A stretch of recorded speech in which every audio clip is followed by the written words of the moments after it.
বিয়ের ৩ মাস পরে আমার স্বামী নিশান আমাকে রেখে ইতালি চলে গিয়েছিল। দীর্ঘ ৮ মাস পরে আজ দেশে ফিরছে। প্রতি বছর দেশে আসাটা ওর কাছে স্বাভাবিক বিষয়। তবে এবার সবকিছু গুটিয়ে নিয়েছে। আমি আর আমাদের অনাগত সন্তান একসাথে ৩ জন পাড়ি দেবো ইতালিতে। বাচ্চা এখনো হয়নি, মাতৃগর্ভে আছে।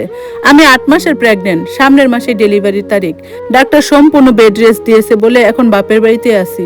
তাছাড়া নতুন বিয়ে, স্বামী বিদেশ, নতুন অবস্থায় তাকে ছাড়া শ্বশুর বাড়িতে থাকাটা খালি খালি লাগে। তাই বাবার বাড়িতে থাকাটাই স্বস্তিদায়ক মনে হয়েছে। তার আসার খবর শুনে গতকালই শ্বশুর বাড়িতে যেতে চেয়েছিলাম, সে বাধা দিল।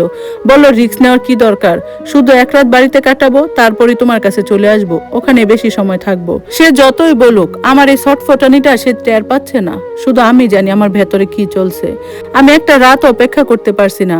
তাকে কাছে পেতে চাই, জড়িয়ে ধরতে চাই। সে আমার শহরে আছে অথচ আমার পাশে নেই। এই ভাবনায় মনটা আরো কুপুকুত করতে লাগলো। চোখ বন্ধ করে গভীর শ্বাস নিয়ে নিজেকে সান্ত্বনা করার চেষ্টা করলাম। না, চোখ বন্ধ করলেও চোখের সামনে ভেসে উঠছে ওর সঙ্গে কাটানো মুহূর্তগুলো।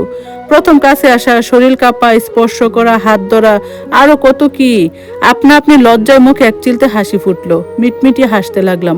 ভিডিও কল করলাম তাকে, বললাম আর সহ্য হচ্ছে না আমার, পাখি হয়ে উড়ে এসো যান। সে হেসে বলল, পাগলি আমার, একটু অপেক্ষা করো, সকালটা হোক, দেখবে আমি তোমার কাছে চলে আসছি। খুব টায়ার্ড আমি, এখন একটু ঘুমাতে দাও প্লিজ। ছাড়তে মন চাইছে না তাকে, তবুও কল কাটলাম। সত্যিই তো বেচারা অনেক ক্লান্ত, একটু ঘুমিয়ে নিক। তখনই পেটের মধ্যে পুস্কুটা মোচড় দিয়ে উঠলো। ওকে হাত দিয়ে শুয়ে বিড়বিড় করে বললাম, জানো শোনা, তোমার আব্বু আসছে, কাল প্রথমবার তোমাকে শুয়ে দেখবে। তুমি টের পাবে তো, চিনতে পারবে তো বাবার স্পর্শ। জানো, তোমার আগমনের খবর পেয়ে সবচেয়ে বেশি খুশি হয়েছিল তোমার পাপা। রাজপুত্রের সঙ্গে মনে মনে কথা বলতে বলতে কখন যে ঘুমিয়ে পড়লাম টেরই পাইনি। সকালে বড় ভাবি ডাকে ঘুম ভাঙলো। ঘড়ির কাঁটায় তাকিয়ে দেখি সকাল 7টা বাজে। ভাবি বললেন, ফ্রেশ হয়ে কিছু খেয়ে নাও সুমাইয়া। তারপর মিটমিটিয়ে হেসে বলল, আজ একটু পরিপাটি হয়ে থেকো কেমন, কতদিন পর দুজনের দেখা হবে। ভাবির কথায় লজ্জায় লাল হয়ে গেলাম। ভাবি চলে গেলেন। ওয়াশরুমে গিয়ে ফ্রেশ হলাম। রুমে ফিরে হাত ভর দিয়ে চেয়ারে বসলাম। শরীর এতটা ভারী হয়েছে যে হাঁটা চলা, বসা ওঠা সবই কষ্টকর হয়ে দাঁড়িয়েছে। মা বিভিন্ন রকম ফল নিয়ে এসে আমার পাশে বসলেন। খেতে খেতে অনেক গল্প করলাম। ঘরে সুস্বাদু খাবারের রান্না চলছে। গ্রানে বাড়িটা মই মই করছে। বড় ভাই বাজার থেকে বড় রুই মাছ, গলদা চিংড়ি, গরুর মাংস, আরো কত কি এনেছে। বাড়ির জামাই আসছে বলে কথা। কোন দিক দিয়ে যে কোনো ত্রুটি না হয় সেই খেয়ালে সবাই। আমার তো কোনো কাজ নেই, বসে বসে ফোন টিপছি আর ওর কথা ভাবছি। সকাল থেকে বহুবার ফোন চেক করছি, অথচ ওর কোনো কল পেলাম না। মন খারাপ করিনি। অনেকদিন পর বাড়ি এসেছে, কত লোক দেখতে আসছে, হয়তো আলাপে ব্যস্ত। এই ভেবে আমি আর কল করিনি। 11টার দিকে ভাবি হালকা গরম পানি দিয়ে গেলেন। গোসল করে কমফোর্টেবল একটা প্রেগনেন্সি ফ্রক পরলাম। মুখে হালকা ফেস পাউডার, চোখে হালকা কাজল আর ঠোঁটে লিপস্টিক দিলাম। আয়না নিজেকে দেখলাম, মাশাআল্লাহ লাগছে আমাকে। দুপুর 12টা বাজে। নিশানের এখানে এসে লাঞ্চ করার কথা। আমার বাড়ি থেকে তার বাড়ির দূরত্ব 3 ঘন্টা। এখন নিশ্চয়ই সে গাড়িতে। কল করলাম, কয়েকবার রিং হওয়ার পরও রিসিভ হলো না। শাশুড়ি মায়ের কাছে কল করে জানলাম সে 11টায় বাড়ি থেকে বের হয়েছে আমাদের বাড়িতে আসার জন্য। তার অপেক্ষা করতে লাগলাম আমি সহ ঘরের সবাই। অপেক্ষা করতে করতে 2টা পার হয়ে গেছে। নিশান এখনো আসেনি। কল করছে একাধারে সবাই, কিন্তু সুইচ অফ। আমার মুখ নিভে গেল। দুনিয়ার যত রকমের বিপদ আপদ আছে সব একে একে মনে পড়তে লাগলো। আমার বেহাল অবস্থা দেখে মা আমাকে ধরে বসালেন, বুঝালেন রাস্তাঘাটে কত ঝামেলা হয়, জ্যাম থাকে, সময়ও যায় মাঝে মধ্যে, টেনশনের কিছু নাই। তোর শাশুড়ি তো বলছে চলে আসবে দেখিস। না, মায়ের কথা ঠিক হয়নি। সন্ধ্যা পেরিয়ে আসার সময় হয়ে গেল, তার কোনো খোঁজ নেই এখনো। শ্বশুর বাড়ি আর আমার বাড়ি সবাই যোগাযোগ করার চেষ্টা করছে, কিন্তু কেউ পারছে না। অবশেষে আমার 2 ভাই থানায় গেল। আমার দেবর, শ্বশুর সহ ওখানের অনেক লোক সবাই একসাথে হয়ে সবাই মিলে থানায় জিডি করলেন। আমার আপন চাচা সেনাবাহিনীর উচ্চ পদে আছেন। তিনি তার পরিচিত পুলিশ অফিসারদের দিয়ে শহরের বিভিন্ন জায়গায় চেকপোস্ট বসিয়েছেন। আমি নামাজ পড়লাম, জায়নামাজে বসে কাঁদতেই আছি। কেঁদে কেঁদে দোয়া করছি, আল্লাহ আমার স্বামীকে সকল ধরনের বিপদ আপদ থেকে রক্ষা করো। সে যেখানেই থাক তাকে সুস্থভাবে আমার কাছে ফিরিয়ে দাও। এমনিতেই প্রেগনেন্ট, তার উপর মনের মধ্যে যে কি চলছে তা বলার মতো নয়। সবাই ঘিরে বসেছে, পজিটিভ বোঝাচ্ছে আমাকে, টেনশন না করতে বলছে, কারণ বেশি টেনশন করলে বাচ্চার ক্ষতি হবে। আমি চাচ্ছি কান্না যেন থামে, তবুও চোখের পানি অনবরত পড়তেই আছে। কাঁদতে কাঁদতে একদম নিতিয়ে পড়েছি, প্রেশার হাই হয়ে গেছে। ডাক্তারকে কল করে নিয়ে আসছে ভাবি। ডাক্তার ওষুধ দিয়েছে, ঘুমাতে বলছে, কিন্তু আমি সন্ধ্যা থেকে না ঘুমিয়ে আছি। ঘুম না আসলে জোর করে তো ঘুমাতে পারবো না। আমার স্বামী হুট করে উদাও, এত কিছুর মাঝে ঘুম পালিয়ে যাওয়ারই কথা। অপেক্ষা করতে করতে সময় যেতে থাকে। ভাইয়েরা এখনো কেউ বাড়ি ফেরেনি। এদিকে ভোর 4টা বাজে। মা সজাগ ছিলেন এতক্ষণ, একটু আগে ওনার চোখ লেগে গেছে। ছোট বোনও পাশে ঘুমাচ্ছে, শুধু ভাবি সজাগ, চুপচাপ শুয়ে আছেন। ভাবিকে বললাম, আরেকবার কল দাও তো ভাবি, দেখো ভাইয়া কি বলে। কোনো খবর পাওয়া গেল নাকি? ভাবি কল করলেন। ভাইয়া কি বলছেন জানি না। ভাবি উঠে বাহিরে গেলেন। ভাবি চলে যাও দেখে আমার মনে কু ডাকছে, সন্দেহ লাগছে। আমি ধীরে ধীরে খাট থেকে নামলাম, দরজার পাশে পর্দার আড়ালে গিয়ে দাঁড়ালাম। ভাবি কথা বলছেন আস্তে আস্তে, আমি কিছুই বুঝতে পারলাম না। তখনই প্রস্রাবের ব্যাগ পেল প্রচুর, ওয়াশরুমে ঢুকলাম। তখনই মা ডাকলেন, সুমাইয়া তুই কই? জবাব দিলাম, মা আমি ওয়াশরুমে আছি। মিনিট দুয়েক পর বের হয়ে দেখি মা রুমে নেই। বারান্দায় বের হলাম, দেখি ভাবি আর মা অন্য রুমে ফিস ফিস করে কথা বলছে। তাদের এইসব লুকোচুরি দেখে আমার ভয় বাড়ছে। কি এমন কথা তারা এরকম করে আমাকে এড়িয়ে গিয়ে বলছে? শুনতেই হবে আমার। আমি চুপ পায়ে হেঁটে পর্দার আড়ালে গিয়ে দাঁড়ালাম। স্পষ্ট শুনতে পেলাম ভাবি বলছে, সুমাইয়ার এই অবস্থা, যদি সে শুনে নিশান তাকে ঠকিয়েছে, অন্য একটা মেয়েকে নিয়ে পালিয়েছে, তার অবস্থা কি হবে মা, বুঝতে পারছেন? কথাটা শুনে আমার শরীর ভূমিকম্পের মতো একটা ঝাঁকুনিতে কেঁপে উঠলো। আমি টের পেলাম পুরো বাড়ি যেন আমার চারপাশে ঘুরছে। সবকিছু অন্ধকার লাগছে, নিজেকে আর স্থির রাখতে পারিনি। আল্লাহ গো বলে মাথা ঘুরে পড়ে গেলাম সেই জায়গায়। মাথা জিনজিন করছে, চোখ বন্ধ থাকা অবস্থায় ব্যথা অনুভব করলাম পুরো শরীরে। চোখ খুলতে গেলে কষ্ট হলো, তবু আস্তে আস্তে চোখ খুললাম। নিজেকে অচেনা একটা জায়গায় দেখে চমকালাম। চারিদিকে চোখ ঘুরিয়ে বুঝলাম এটা হাসপাতাল। চট করে মনে পড়তে লাগলো রাতের ঘটনা। কলিজা কাঁপতে শুরু করলো। দরফর করে ওঠার চেষ্টা করে ব্যথা পেলাম। স্যালাইন লাগানো হাতে, পেটে হাত দিয়ে আমার আত্মা শুকিয়ে গেল। পেটে আমার মানিক নেই, পেট খালি। জোরে কান্না করে দিলাম। ঠিক তখনই নার্স আসলো রুমে। জিজ্ঞেস করলাম, আমার মা কই, আমার বেবি কই?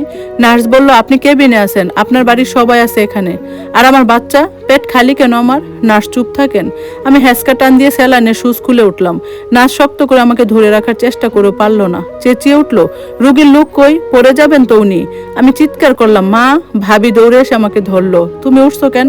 আমার ছেলে কই ভাবি? সে আছে, তুমি বসো তো এখানে, বসো। তোমার যা অবস্থা, এই অবস্থায় উঠছো কেন? দেখো তো, হাতে রক্ত বের হচ্ছে। মা আমার দিকে তাকাচ্ছে না, মুখ ঘুরিয়ে আছেন। কেঁদে কেঁদে ডাকলাম মাকে, মা তাকে আমার কাছে এনে দাও তো। তাকাও না মা, আমার দিকে তাকাও, মুখ ঘুরিয়ে আসো কেন? মা এসে আচমকা আমার হাত ধরে কাঁদতে লাগলেন। আমি স্তব্ধ, কিছু টের পাচ্ছি, কাঁপছে শরীর। কি হয়েছে মা, খুলে বলো, আমাকে টেনশনে রেখো না। ভাবি আমার মাথায় হাত বুলাতে বুলাতে বললেন, দেখো সুমাইয়া, আমাদের হাতে কিছু নেই, সব আল্লাহর হুকুমে হয়। কাল রাতে তুমি এমন জোরে ফ্লোরে পড়েছিলে যে ভেতরে থাকা বাচ্চার চাপ সহ্য হয়নি। ডেলিভারি ডেট নিকটে হওয়ায় আগে ভাগে প্রসবের প্রতিক্রিয়া শুরু হয়ে যায়। হাসপাতালে নেওয়ার আগেই বাচ্চার মাথার নিচের দিকে নেমে আসে। তোমার এমন ভাবে পড়ে যাওয়ার বাচ্চার মাথায় প্রচন্ড চাপ পড়ে, অনেক রক্তও যায়। তুমি তখন অজ্ঞান ছিলে। তোমাকে আর বাচ্চাকে তাড়াতাড়ি হাসপাতালে নিয়ে যাওয়া হয়। বাচ্চাকে এনআইসিইউতে রাখা হয়। ডাক্তাররা অনেক চেষ্টা করেছিল, কিন্তু বাচ্চার মাথায় গুরুতর আঘাত লাগায় তারা হার মেনেছে। ঘন্টাখানেক আগে তার শেষ নিঃশ্বাস বন্ধ হয়ে যায়। আমি পাথর হয়ে বসে থাকলাম, বুঝতে পারছি না আমার সাথে কি হচ্ছে না হচ্ছে। টাল খেতে লাগলো মাথা। সবাই আমাকে ঘিরে ধরলো, আবার পানি খাওয়ালো। মা পাগল হয়ে ডাক্তারকে ডাকলেন। ডাক্তার এসে আমাকে উত্তেজিত না হতে বললেন। আমি স্থির থাকতে পারছি না। মাকে বললাম, আমার কিচ্ছু হবে না, আমার পোড়া কপাল যাদের, তাদের কিচ্ছু হয় না। আমাকে আমার ছেলের কাছে নিয়ে যাও, উঠো, ধরো আমাকে।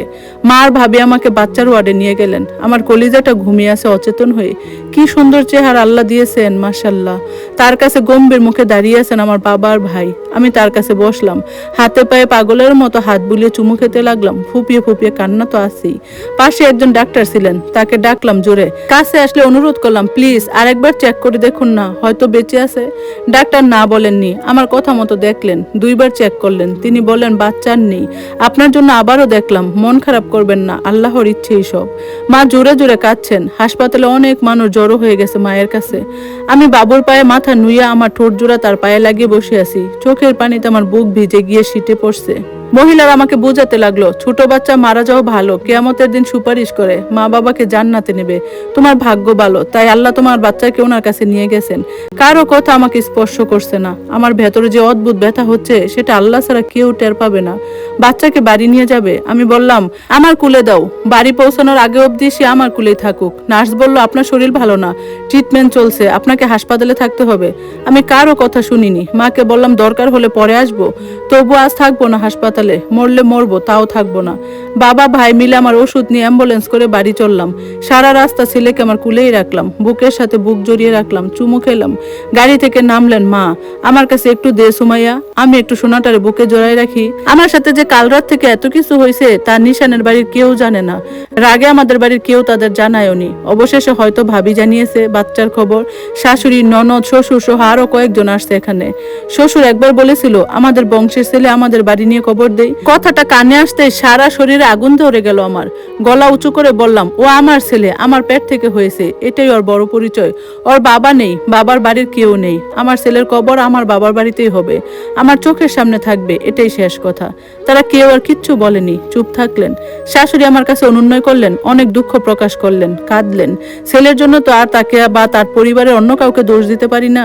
ছেলের কবর দেওয়া হলো, হাসপাতাল থেকে বাড়ি এনে কবর দেওয়া পর্যন্ত আমি স্বাভাবিক ছিলাম, কান্না করিনি। কিন্তু যখন তাকে কবর দিয়ে সবাই বাড়ি আসলো, তখন আকাশ গাছগাছালি ভেঙে চুরে বৃষ্টি নামলো ধরণীতে। চারপাশ ঘন কালো অন্ধকারে ঢেকে গেল। আমার চোখ ঝাপসা হয়ে এলো, সব খালি লাগতে লাগলো। যার জন্য অধীর আগ্রহে অপেক্ষায় ছিলাম, যাকে কুলে পিঠে করে আদর করে মানুষ করতাম, হেসে খেলে দিন যেত, সে আজ আমার কাছে নেই। একটা বিড়াল পুষলেও তার প্রতি মানুষের মায়া হয়।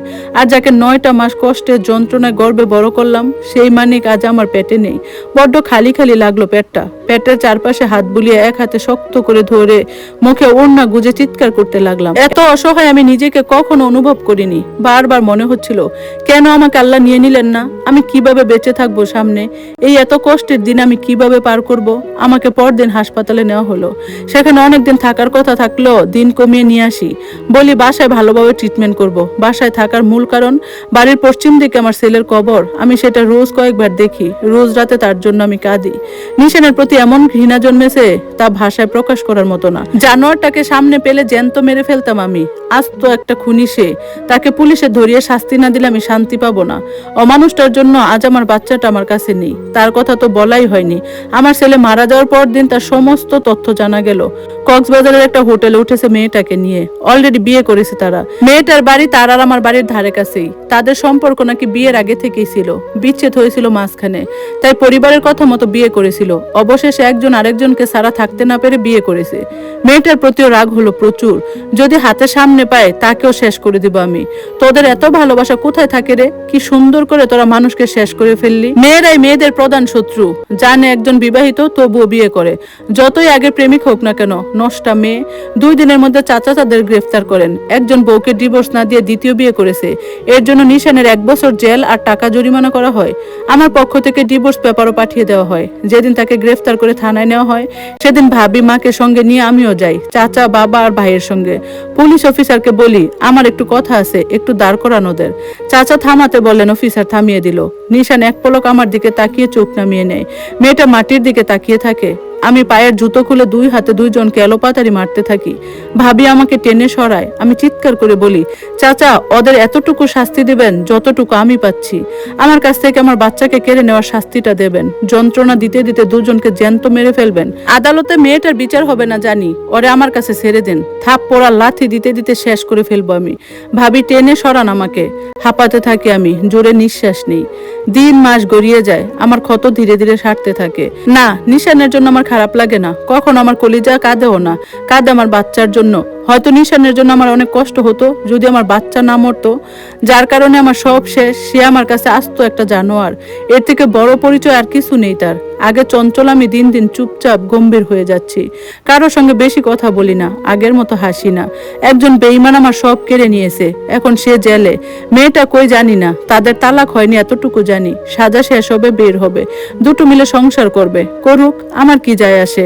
আমি তার কোনো খবর রাখি না। তবুও হঠাৎ হঠাৎ মনের বিরুদ্ধে গিয়ে মনে হয়, সে কেন আমার সঙ্গে এমন করলো? সে তো বহুবার বলেছে আমাকে ভালোবাসে, আগলে রেখেছে, কেয়ার করেছে। তবে এত যত্ন করে কিভাবে মানুষকে ঠকাতে পারে, আমার কোনো হিসেবই মেলে না। জীবনের এত কঠিন সময় পার করতে করতে ক্লান্ত হয়ে যাচ্ছি আমি। দুঃখে দুঃখে মরছি রোজ। নতুন করে বাঁচতে চাই, আগের আমি হতে চাই, হাসি খুশি দিন ফিরে পেতে চাই। হুট করে একদিন সিদ্ধান্ত নিলাম, এ শহরে আর থাকবো না, বাংলাদেশেও না। পাড়ি জমাবো এবার 7 সমুদ্রের ওপারে। ফ্রান্সের প্যারিস আমার বড় বোন, তার মেয়ে আর জামাই থাকে। দুলাভাইয়ের নিজস্ব ব্যবসা আছে সেখানে, আমি সেখানে যাব। ভিন্ন জায়গায় গেলে হয়তো আমার আমিকে একটু হলো খুঁজে পাবো, নতুন করে সব পেছনে ফেলে বাঁচতে পারবো। পারবো। নিশান আমাকে ঠকিয়ে দিব্যি বেঁচে থাকতে পারলে আমি কেন ঠকে গিয়ে ঘুরে দাঁড়াতে পারবো না? অবশ্যই পারবো, পারতেই হবে আমাকে। পাসপোর্ট অলরেডি আগে থেকেই করা আছে আমার। বাবাকে বললাম আমার সবকিছু রেডি করো। আপুর সঙ্গে কথা বলে আমি প্যারিস যাব। দয়া করে কেউ বাধা দিও না, আমাকে নতুন করে বাঁচতে সাহায্য করো। ধন্যবাদ সবাইকে এতক্ষণ গল্পটা শোনার জন্য। গল্পটা কেমন লাগলো কমেন্টস করে জানাবেন। আর ইনশাল্লাহ খুব দ্রুত এর বাকি অংশ শেয়ার করবো। আজকের মতো আল্লাহ হাফেজ।